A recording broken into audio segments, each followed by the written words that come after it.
Assalamualaikum warahmatullahi wabarakatuh. Waalaikumsalam warahmatullahi wabarakatuh. Ingin bertanya Ustaz, uridu soal. Apabila kita sedang dalam perjalanan menggunakan kendaraan umum, lalu tiba waktu salat, apakah kita harus melaksanakan salat dan apabila harus, kemanakah arah kiblatnya? Sekian Ustaz, mohon penjelasannya. Pentingnya salat dengan keadaan iman. Jadi salat itu sangat penting. Saya ulang, salat itu sangat penting. Bahkan dari beberapa keterangan Al-Quran, termasuk hadis Nabi SAW, salat seringkali disebut dengan iman. Misalnya Allah menyampaikan di surah Al-Baqarah di ayat ke-143, "Wa ma kana Allahu liyudhi'a imanakum." Dan yang dimaksud iman di sini salat, ya. Jadi salat disebut dengan iman. Maka kata Umar bin Khattab radhiyallahu taala anhu, ya, maka orang-orang yang meninggalkan salat itu seakan enggak punya nilai dalam Islam. Tidak ada nilainya dalam Islam. Jadi mengaku muslim tapi enggak salat, itu enggak diberi nilai. Enggak ada harganya gitu. Enggak ada nilainya si Allah Subhanahu wa taala. Seakan-akan imannya dipertanyakan, kemana imannya? Kalau dia betul-betul beriman, maka iman akan dibuktikan dengan ibadah. Karena itu seringkali iman dalam Al-Quran disandingkan dengan ibadah setelahnya. Alladzina yu'minuna bil ghaib wa yuqimunas shalah. Setelah iman kemudian salat. Maka orang-orang yang beriman tapi enggak salat dipertanyakan keadaan imannya. Baik, kemudian juga orang-orang yang mengabaikan salat sering dicela kemudian oleh Al-Quran. Ketika Allah menyampaikan fawailul lil musallin alladzina hum an salatihim sahun. Maka di sini Ibnu Abbas radhiyallahu taala anhuma memberikan tafsiran di sini. Apa di antara tafsirnya? Sahun di sini bukan berarti sekedar riya pada ayat setelahnya, tapi orang-orang yang mengabaikan salat. Ya, mengabaikan salat. Mengabaikan di sini ada yang bermalas-malasan, ada yang sengaja menunda, ada yang sengaja meninggalkan. Maka ini dipertanyakan, celaka kata Allah sudah beriman tapi masih kemudian mengabaikan salat. Ya, ini bagian-bagian yang sangat penting, bagian yang pertama. Maka berbahagialah ketika ada teman-teman, terutama yang bertanya seperti ini. Ini menunjukkan kadar keimanan masih melekat dalam jiwanya. Masya Allah, belum tiba waktu sholat, sudah bertanya. Belum tentu ada di kendaraan, sudah nanya. Ini menunjukkan ada iman yang sangat kuat melekat pada jiwanya.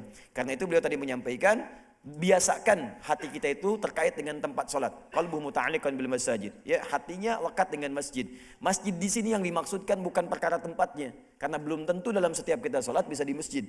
Artinya apa? Bangun keinginan kita yang sangat kuat dalam jiwa kita sehingga terpatri hati kita selalu dengan keadaan senang menunaikan sholat.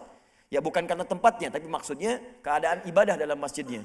Maka jangan lupakan walaupun sedang berada di luar masjid, entah itu dalam suasana di kantor, di rumah, keadaan yang sangat terdesak, tidak terdesak, maka orang beriman itu walaupun tidak sedang di masjid, maka tetap hatinya lekat dengan ibadah-ibadah khususnya sholat.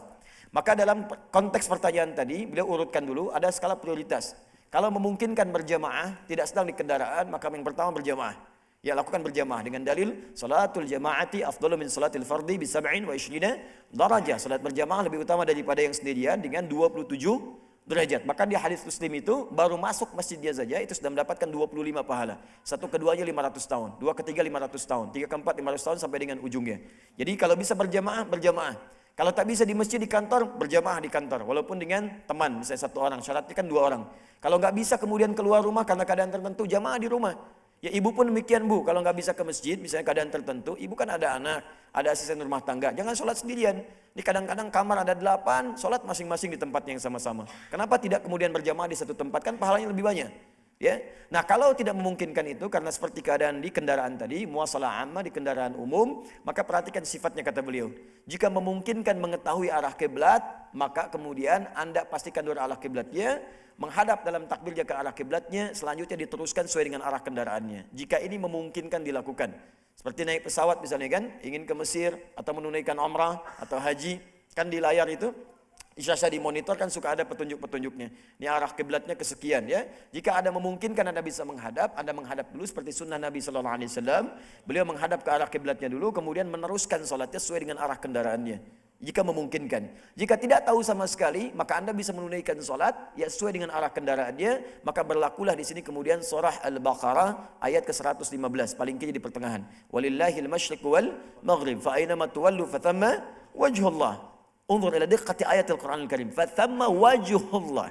Wajhullah. Jadi Allah yang kemudian mengarahkan kita, bukan kitanya kemudian yang kesulitan untuk menemukannya. Di kemanapun Anda menghadap, ya menghadap saat tidak tahu kemudian timur dengan barat mana kiblatnya, maka menghadaplah dan disitulah kemudian Allah yang akan mengarahkan kita pada jalan-jalan yang benar. Dan insya Allah dengan ayat ini salatnya sah benar dan tidak perlu mengulang kemudian dalam konteks waktu yang lain. Jika ada yang kemudian bisa mendapati tempat di tujuan dan masih ada bagian dari sholatnya, dan kalau di perjalanannya sulit, misal di motor tadi ya, di motor Ada misalnya sedang di bis, ada di kereta, sulit, macet dan sebagainya, mau sholat juga penuh. Sedangkan Anda masih bisa sampai di tujuan, ada bagian waktu sholat. Misalnya 15 menit, 10 menit, 20 menit, maka silahkan niatkan takhir, diakhirkan sholatnya. Maka saat sampai Anda sholat. Tapi kalau ada kondisi darurat sama sekali misalnya, sampai di sana waktu sholat sudah hilang, maka kerjakan di kendaraan jika memungkinkan. Jika tidak, dalam keadaan berdiri, berdesakan, sulit, maka niatkan takhir sesampainya di situ baru kemudian Anda sholat. Dalam asbab darurat. Di kaidah usul fiqih, kaidah berbunyi ad-daruratu tubihul mahdhurat. Wallahu taala a'lam bis-shawab.